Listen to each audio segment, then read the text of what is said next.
Hey Dennis, I'm wondering how fast Baker air guns can really get me that award-winning gun from EBR, the Brocock Bantam Sniper HR. I want it in 177. You say you can get it to me today? It's in stock? Just do what? All right, well, let's give it a shot. Here we go.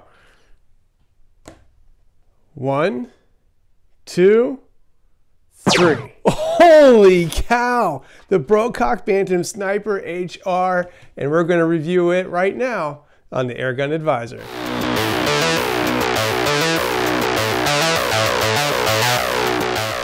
Well, welcome back, fellow airgunners, and I want to introduce you to my new set and thank everybody out there who has already hit that subscribe button. I'm up to 531 subscribers as of the making of this video, and I really appreciate all of your support.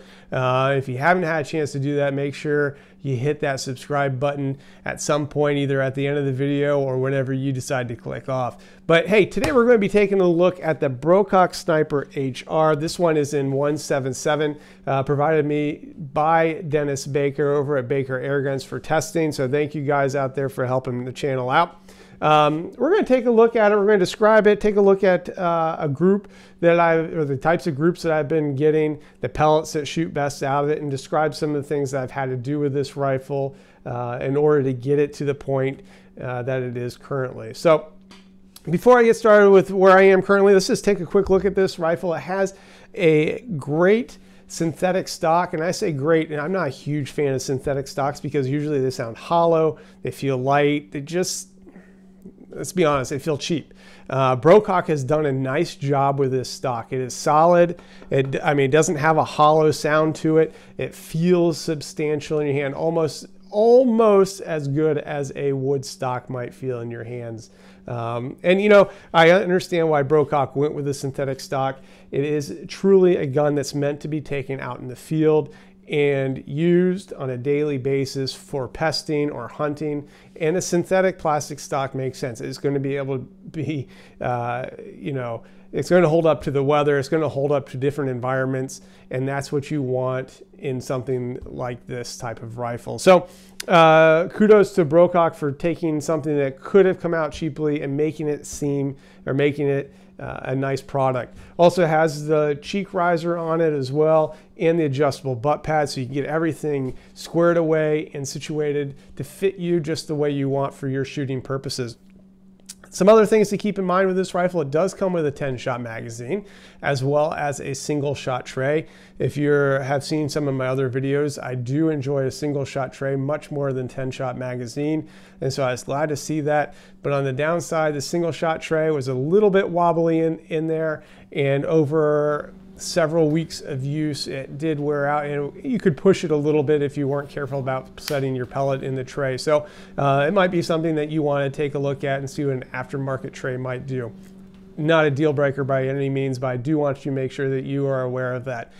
Some of the other nice things, you guys know I did review the Mark I version of this rifle, and this second version here, the Sniper HR, has a much larger shroud on it, which is great for deadening that sound. Makes it very backyard friendly if your locale will allow you to shoot in your backyard. Don't necessarily need a moderator. So when you buy this rifle, I would highly suggest waiting on a moderator. See what it sounds like in your own hands. See what you think of it before spending the extra couple $100 on a moderator, because I was really surprised with how quiet this was without one. Also, you'll notice the two gauges on the side here. So those two gauges are for measuring and monitoring the pressure both in the cylinder up front here, which is a regular Brocock has, but also telling you the pressure that's coming out of the Huma regulator. So that is great if you're out there shooting in the field or what have you, know when you go off the regulator. But it's also a plus whenever you are testing your rifle and trying to adjust the regulator to what you want or your specifications. So when this rifle was shipped to me, it was shooting about 15 foot-pounds. of energy, which is way too little for what I like to shoot. I like to shoot much closer to 20 foot-pounds, and I was able to adjust the regulator very easily and bring it up to just under 19 foot-pounds. I believe it was 18.83 foot-pounds, somewhere in that range. And to do so, you're going to want to take a look at the underbelly of your rifle here, and you're going to notice there's the fill probe right there, and it comes with a nice cover. I don't have it on here now, but just below that you have a brass screw that you can see down in there, and that's how you can adjust the regulator from outside of the air gun. You don't have to disassemble your air gun in order to adjust the regulator, which is a feature that I really like, and I'm glad to see that Brocock did that. Now, just for helping you at home see what I can see, I went ahead and I undid the stock, and I took the single bolt out so you can kind of get a better idea of what's going on under here. And you can again see the fill nipple there, as well as the screw for adjusting the regulator. And you're going to want to turn it counterclockwise to increase the power, or turn it clockwise to decrease that power. So pretty easy, pretty simple thing to do. You're also going to want to degas the rifle before adjusting the power. That way you don't have any chance of injuring yourself or hurting the equipment, like the regulator inside. Keeping it gassed while you adjust it is not a good method of doing so. So keep that in mind. There's also further adjustability.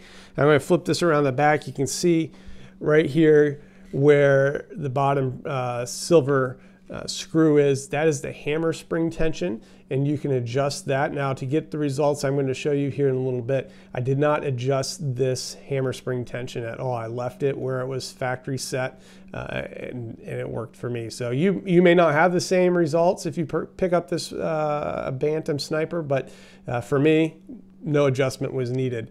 And then once you get it to the maximum level that you want it to, it has one more method of adjusting that speed that's really easy to access, and that is the power knob or power adjustment here on the side. And again, just like the original Bantam, it has has dentins on the, as you turn it, that you can kind of feel the click, and a positive click to which setting you have. Now, I left mine I got lucky where the regulator is set, but if I wanted to take it inside and wanted to shoot in the garage or the basement or a different space, I could really crank that power level down. I won't save air because all it's doing is restricting the transfer port in the rifle, but I can take that power level down a notch or two based on what I'm doing. Or if I'm hunting inside of a barn and don't want to make sure that want to make sure that I'm not punching holes through the side of the barn or the roof or anything, I can take that power level down. So I have those options, which is great that Brocock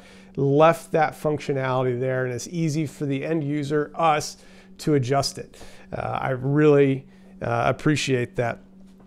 Also, guys, as I was tuning this, I mentioned earlier, it was at 15 foot-pounds now. I brought it up to about 18.84, just under 19 foot-pound mark, and I really hit the sweet spot. And once I found that sweet spot and I did some accuracy testing, I brought it back home, and I wanted to see, well, what kind of accuracy can I expect based on the numbers that my chronograph is showing me? And I got over 90 shots with this rifle on close to a full fill with very little deviation from shot to shot. So the standard deviation, I had 5.1 as a standard deviation. Also a spread of 26 feet per second as far as the speed goes. And I was shooting at an average of 889 feet per second with the 10.34 grain GSB pellets. Now, I did find those pellets were not the most accurate pellets, but I happened to have a lot of them. I wanted to see what kind of consistency I was going to get, so that's what I used in a chronograph. I did take this out shooting and at the range, and I measured from 25 and out, and my groups from 25 in were easily quarter of an inch or less, pretty much a ragged hole. Anything that you would, what you would expect from a rifle of this price range and this quality. So taking that again and moving it out to 50 yards is really what I'm interested in, because I know from 25, 30 yards in or so, this thing should shoot superbly. But does it shoot at 50 yards? And I tested again the JSBs, H&N, RWS, Crossman pellets, and I found that the best pellets are JSB's new pellets. And this is just a coincidence that it works in my Red Wolf, and now it's working also in my Brocock Bantam Sniper HR. But the JSB Exact Monster Diablo pellets, the redesigned versions in 177. They have a larger skirt than the previous version. Shoot lights out. And when I say lights out, I mean we're shooting less than half-inch group center to center, and this 5-shot group could be covered with a dime. A dime. I mean, when was the last time? Have you guys actually looked to see how big a dime is? At 50 yards, that's what it's shooting. I could put dimes out there and hit those dimes. I couldn't ask for anything more out of a rifle, really. You got the adjustability factor that is easy to do. You've got the handability factor, which is great in the size of this. It's not quite a bullpup, but semi-bullpup rifle. Adjustability with the speed and the ease of handling. Has a Picatinny rail for the bipod, which really helped for me with that consistency. All in all, a great rifle for the money. So I would recommend it if you can. If it's something that you're interested in looking at, try to obviously visit your local airgun distributor or airgun store. I know Airguns of Arizona are the ones who bring this air rifle into the country, but they have a lot of other stores that carry it. You know, Baker Airguns, for example, is one nearby that carries this rifle, and they were kind enough to help get it into my hands for testing purposes and for me to share with you guys. So, but I definitely see this thing rocking it out in field target. It's going to be out there in the bench rest scene. Also, if you are a hunter or pester, it's right there too. And then, you know, if you just like to plank, dude, this thing is going to put a grin on your face, ear to ear, with its accuracy. And it's a great rifle just to have fun with. So, hey, you know, if anything,